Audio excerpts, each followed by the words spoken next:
work on fixing the turn signal switch and the ignition on this. That way I can get ready to get it legal so I can start driving it. Then we'll work on the floor and the bed.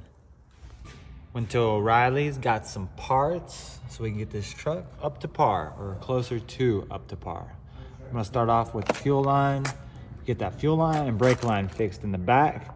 Then we'll move up to the ignition, tear that steering column apart, and fix the turn signals. That way we can do lights, bed. This is part for the tailgate, because I'm gonna seal it up and go from there.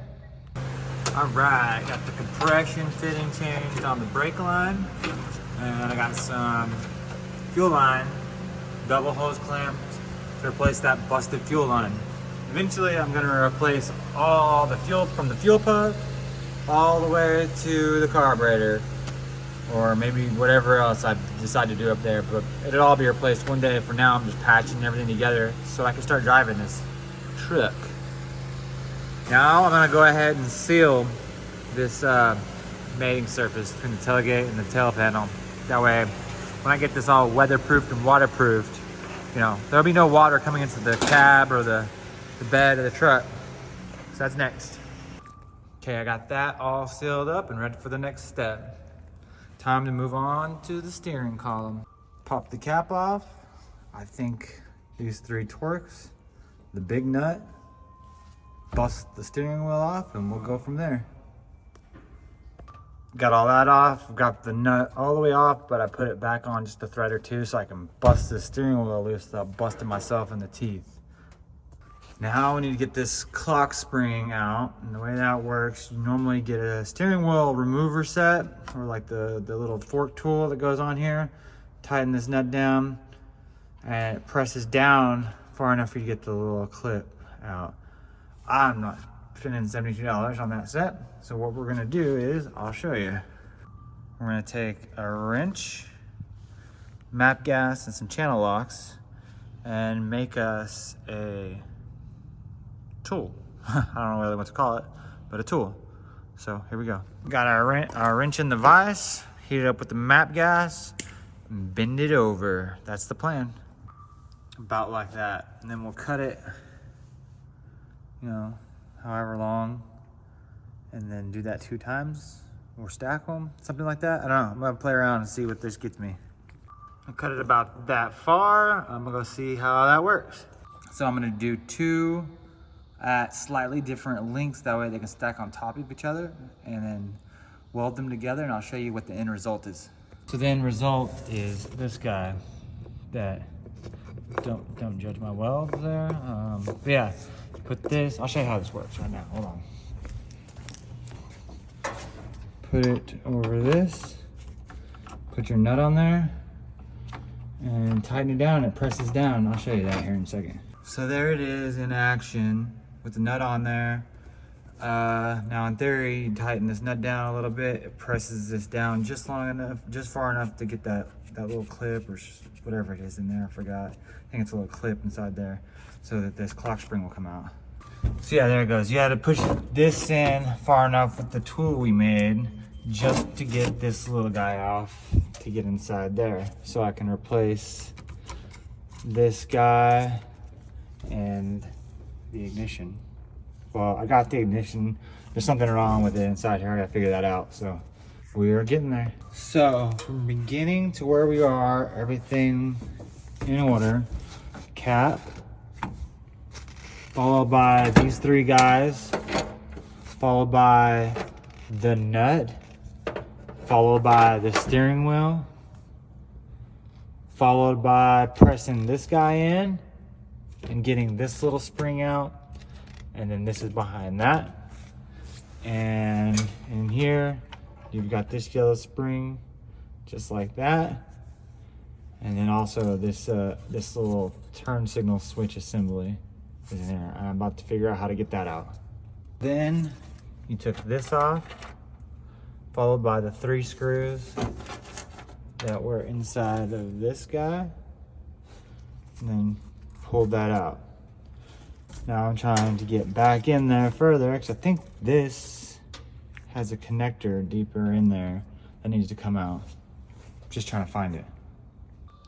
So I just started tearing into it, and I don't know what all I missed. I took off like this thing to hold up the column under here, a couple bolts there, and a few other little things in here. But I did get this thing out.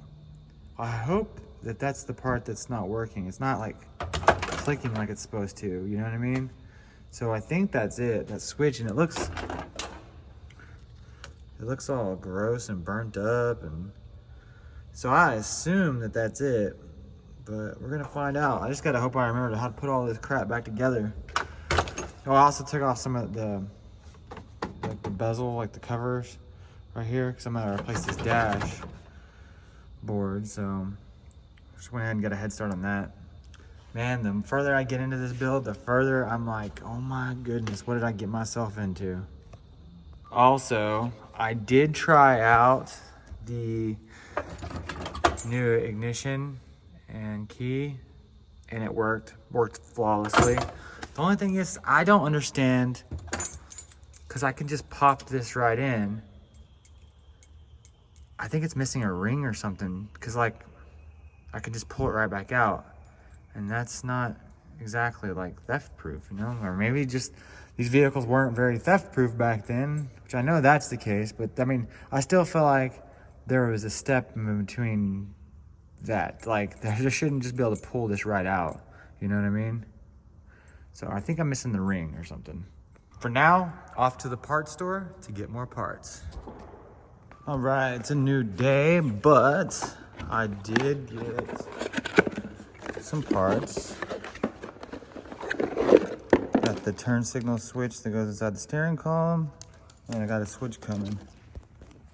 I'm gonna go ahead and get this stuff scuffed up and painted too, put that back underneath there. Okay, so I got it all scuffed up, blowing off. I'm gonna go ahead and clean it off with some alcohol. And I decided I'm gonna go ahead and primer this before I paint it. That way I can try out the new air compressor with my high volume, low, whatever, my spray gun. I wanna try it out. I'm gonna spray the primer, thinning it out with some lacquer, and testing out that setup compared to the old one, because the old one was god awful. So we'll see. And then even though I'm gonna be brushing on Rust-Oleum, it's just to test out the gun. So, got it all sprayed. I am very happy with that compressor from Harbor Freight. We used to use a gas-powered Honda, I don't remember what it was, but it had a small tank on it, and it did not work well at all. So I'm very happy with the way this came out. It's already dry, and I just reduced it with lacquer thinner, you know, so it's thin enough to spray. Sprayed it, and now I'm gonna sand it down a little bit, and I'm actually gonna reduce some Rust-Oleum gloss black. I'm gonna reduce it down thin enough to spray and see how that turns out. Just trying out some new things. All the suspension and stuff on this truck, I just brushed it on, and I'll continue to do that, but this is just playing around and practicing. I think it's gonna turn out pretty good. Okay, got that done. And I do say I am extremely happy with the way it turned out. This metal was already pitted and little, see, you see up here, that's from rust. If we would have started off with a clean piece of metal, or if I would have done a little bit more work to this, it would have come out phenomenal. This is perfect for what I need it for, because not some SEMA build or anything like that. It's just my truck I'm gonna drive around. And this is the gas tank, the shield underneath. I can't even remember what the hell it's called, but yeah, this is perfect for what I need it for, and I'm so happy that worked out the way it did. And all I was using is cheap Harbor Freight, $30 spray gun, Rust-Oleum farm and implement paint, general purpose lacquer thinner, and a 21-gallon McGraw compressor set at just over 90 pounds pressure. It says right here on the side, because this is an HVLP spray gun, it says it's not good for it, but I disagree. It works pretty well. So I'll be using that in the future. Just gotta run back to O'Reilly's to get my new stick. And then I'm gonna come back and attempt to put this all back together so I can put this thing up on ramps, possibly put some exhaust in it, or work on the floorboards. Not sure which one yet. Something. I still want it up on ramps no matter what. Okay, I think I got the key working the way it's supposed to. I think. I hope. It feels... Oh, except for that. Oh my gosh. I don't know what's missing for that to happen. But I'm gonna have to figure something out there. I don't know.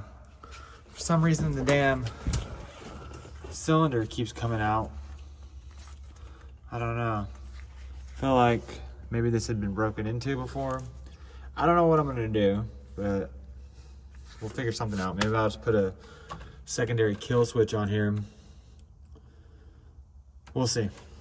I just wanted a key instead of having to start it with this little rod right here. That's how I've been starting it, was just pushing forward this rod and killing it by pulling it back. I wanted to be able to use the key, so maybe I'll just add another kill switch or two. That way, you know, no one can steal this truck. But now I'm going back together with the rest of it, put my new turn signal switch on. I still haven't gone to O'Reilly's to get my new lever, but I'll go get that here in a minute too. We'll get this back together. All right, let's test the ignition out for now. Oh yeah, that works. Try the turn signal. Still doesn't work.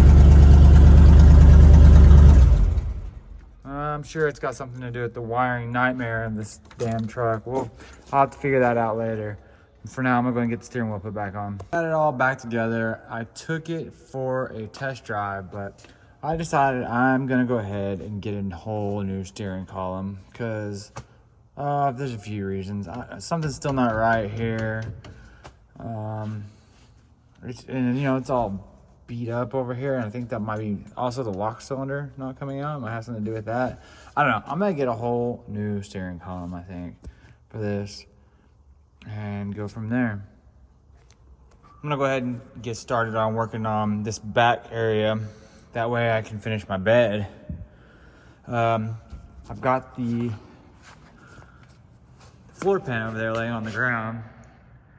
I'm not gonna use the whole thing. I'm going to probably section it out, something like this, something along that line, and then just use it for scrap metal elsewhere, because the rest of this is still really good.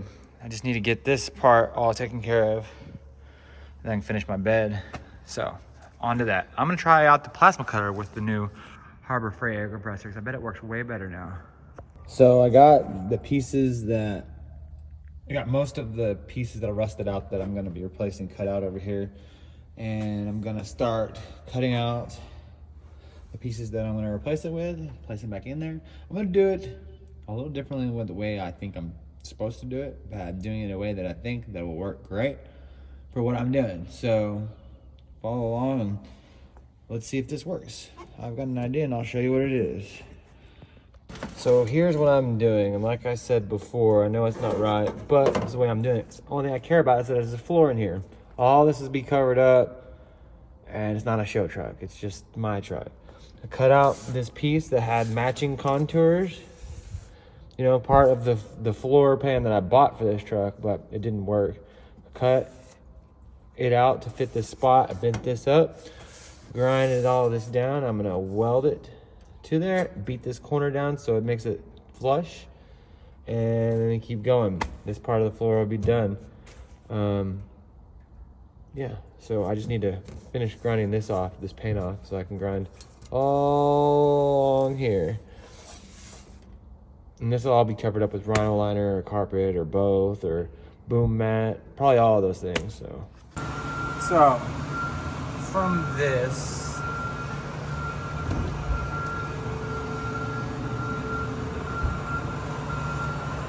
to this.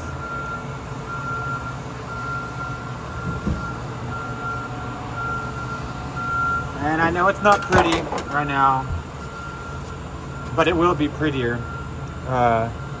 soon. I'm gonna put a layer of undercoat on it, like sound dampening, boom mat, and carpet. You won't even be able to see it. But there's not giant gaping holes in my floor anymore on that side. About to be on this side. Getting all this side cut out. Got all the rocker cut out. I got the fender off. Man, just keep running into more and more. But this is what it was looking like before. You know, cut it.